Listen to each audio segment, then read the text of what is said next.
ಇನ್ನು ಜೈಲಿನಲ್ಲಿ ನಟ ದರ್ಶನ್ಗೆ ಯಾವುದೇ ರಾಜಾತಿಥ್ಯವನ್ನ ನಾವು ನೀಡ್ತಾ ಇಲ್ಲ ಅಂತ ಪರಪ್ಪನ ಅಗ್ರಹಾರ ಜೈಲಿನ ಬಳಿ ಗೃಹ ಸಚಿವ ಪರಮೇಶ್ವರ್ ಹೇಳಿಕೆಯನ್ನ ಕೊಟ್ಟಿದ್ದಾರೆ. ಜೈಲಿನಲ್ಲಿ ಸಾಮಾನ್ಯ ಕೈದಿಗಳಂತೆ ನಟ ದರ್ಶನ್ಗೆ ಉಪಚಾರ ಮಾಡ್ತಾ ಇದ್ದೀವಿ. ಜೈಲಿನಲ್ಲಿ ನಟ ದರ್ಶನ್ಗೆ ಯಾವುದೇ ವಿಶೇಷ ಸೌಲಭ್ಯವನ್ನ ನಾವು ನೀಡ್ತಾ ಇಲ್ಲ. VIP ಟ್ರೀಟ್ಮೆಂಟ್ ನೀಡಲಾಗ್ತಾ ಇದೆ ಅಂತ ಕೆಲ ಆರೋಪಗಳನ್ನ ಮಾಡ್ತಾ ಇದ್ದಾರಲ್ಲ, ಅದರಲ್ಲಿ ಯಾವುದೇ ಸತ್ಯಾಂಶ ಇಲ್ಲ. ದರ್ಶನ್ ಕುಟುಂಬದವರ ವಾಹನ ಜೈಲು ಆವರಣಕ್ಕೆ ತೆರಳೋದಕ್ಕೆ ಅವಕಾಶ ಕೊಟ್ಟಿರುವ ವಿಚಾರವಾಗಿ ಅದನ್ನು ಸಮರ್ಥಿಸಿಕೊಂಡಿದ್ದಾರೆ. ಅಭಿಮಾನಿಗಳು ಸಾರ್ವಜನಿಕರು ಮುತ್ತಿಕೊಳ್ತಾರೆ ಅಂತ ಅವಕಾಶವನ್ನ ಕೊಟ್ಟಿದ್ದೀವಿ ಅಂತ ಡಾಕ್ಟರ್ ಜಿ ಪರಮೇಶ್ವರ್ ಹೇಳಿದ್ದಾರೆ.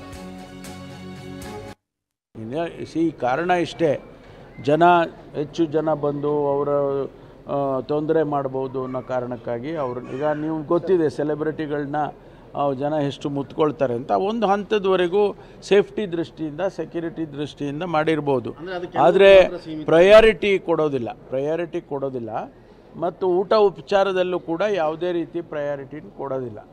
ಅದು ಅವರಿಗೆ ಬೇರೆಯವರಿಗೇನು ಊಟ ಕೊಡ್ತಾರೋ ಅವ್ರಿಗೆ ಅದೇ ಊಟ ಕೊಡ್ತಾರೆ, ಬೇರೆಯವರಿಗೇನು ಆತಿಥ್ಯ ಮಾಡ್ಬೋದು ಅದೇ ಆತಿಥ್ಯನೇ ಮಾಡ್ತಾರೆ. ಯಾವ ಕಾರಣಕ್ಕೂ ಕೂಡ ನನಗೆ ಗೊತ್ತಿದೆ, ಭಾಳ ಜನ ಏನೋ ಬಿರಿಯಾನಿ ಕೊಟ್ಟರು ಆಮೇಲೆ ಇನ್ನೇನೋ ಕೊಟ್ಟರು ಅಂತೆಲ್ಲ ಹೇಳಿದರು. ಅಂಥದ್ದು ಯಾವುದೂ ಕೂಡ ನಡೆಯೋದಿಲ್ಲ. ಸೊ ಇದು ಪರಮೇಶ್ವರ್ ಅವರು ಹೇಳಿರುವಂಥ ಮಾತು. ನಾವು ಜೈಲಿನ ಒಳಗೆ ಹೋಗೋದಕ್ಕೆ ಯಾಕೆ ಅವಕಾಶ ಮಾಡಿಕೊಟ್ವಿ ಅಂತ ಅಂದರೆ, ಈ ಅಭಿಮಾನಿಗಳು ಸಾರ್ವಜನಿಕರು ಅವರೆಲ್ಲ ಹೋಗಿ ಮುತ್ಕೊಳ್ಳೋದು, ಸಮಸ್ಯೆ ಮಾಡೋದು, ಅವ್ರ ಕುಟುಂಬದ ದೃಷ್ಟಿಯಿಂದಾಗಿ, ಸೇಫ್ಟಿ ದೃಷ್ಟಿಯಿಂದಾಗಿ ನಾವು ಅನುಮತಿ ಕೊಟ್ವಿ ಅನ್ನುವಂಥದ್ದನ್ನ ಹೇಳ್ತಾ ಇದ್ದಾರೆ. ಅದನ್ನು ಸಮರ್ಥಿಸ್ಕೊಳ್ತಾ ಇದ್ದಾರೆ. ಇನ್ನು ಊಟ ಉಪಚಾರಕ್ಕೆ ಸಂಬಂಧಪಟ್ಟಂಗೆ ನಾವು ಯಾವುದೇ ವಿಶೇಷ ವ್ಯವಸ್ಥೆಯನ್ನು ಕಲ್ಪಿಸಿಲ್ಲ ಅಂತ ಹೇಳ್ತಾ ಇದ್ದಾರೆ. ಬಟ್ ಈಗ ದರ್ಶನ್ ಅವರು ತನಗೆ ವಿಶೇಷ ಊಟದ ವ್ಯವಸ್ಥೆ ಬೇಕು, ಅಂದರೆ ಮನೆ ಊಟದ ವ್ಯವಸ್ಥೆ ಬೇಕು, ಹಾಗೆ ಮನೆಯಿಂದ ಹಾಸಿಗೆ ಬೇಕು ಅಂತ ಹೇಳ್ಕೊಂಡು ಆಲ್ರೆಡಿ ಅವ್ರು ಕೋರ್ಟ್ ಮೆಟ್ಲು ಹೋಗಿದ್ದಾರೆ ಅಂತ ಆದರೆ ಒಂದು ರಿಟ್ ಅರ್ಜಿಯನ್ನು ಸಲ್ಲಿಸಿದ್ದಾರೆ.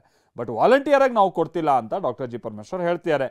ಆದರೆ ನಾನು ಮೊದಲೇ ಹೇಳಿದಾಗೆ ಪರಪ್ಪನ ಅಗ್ರಹಾರದಲ್ಲಿ ದುಡ್ಡು ಕೊಟ್ಟರೆ ಗಾಂಜಾ ಕೂಡ ಸಿಗುತ್ತೆ, ಮದ್ಯ ಕೂಡ ಸಿಗುತ್ತೆ, ಮೊಬೈಲ್ ಕೂಡ ಸಿಗುತ್ತೆ. ಇದೆಲ್ಲವೂ ಕೂಡ ಮುಂಚೆಯಿಂದನೂ ಕೂಡ ನಾವು ನೋಡಿರುವಂಥದ್ದು. ಹಾಗಾಗಿ ವಿಶೇಷ ವ್ಯವಸ್ಥೆ ಕಲ್ಪಿಸಿಲ್ಲ ಅಂತ ಹೇಳ್ತಾ ಇದ್ರು ಕೂಡ ಅಲ್ಲಿನ ಜೈಲು ಅಧಿಕಾರಿಗಳು ಅದೆಷ್ಟು ನಂಬೋಕರ್ಹ ಅನ್ನುವಂಥ ನಿಮಗೆ ಗೊತ್ತಿರುವಂಥ ಸಂಗತಿ.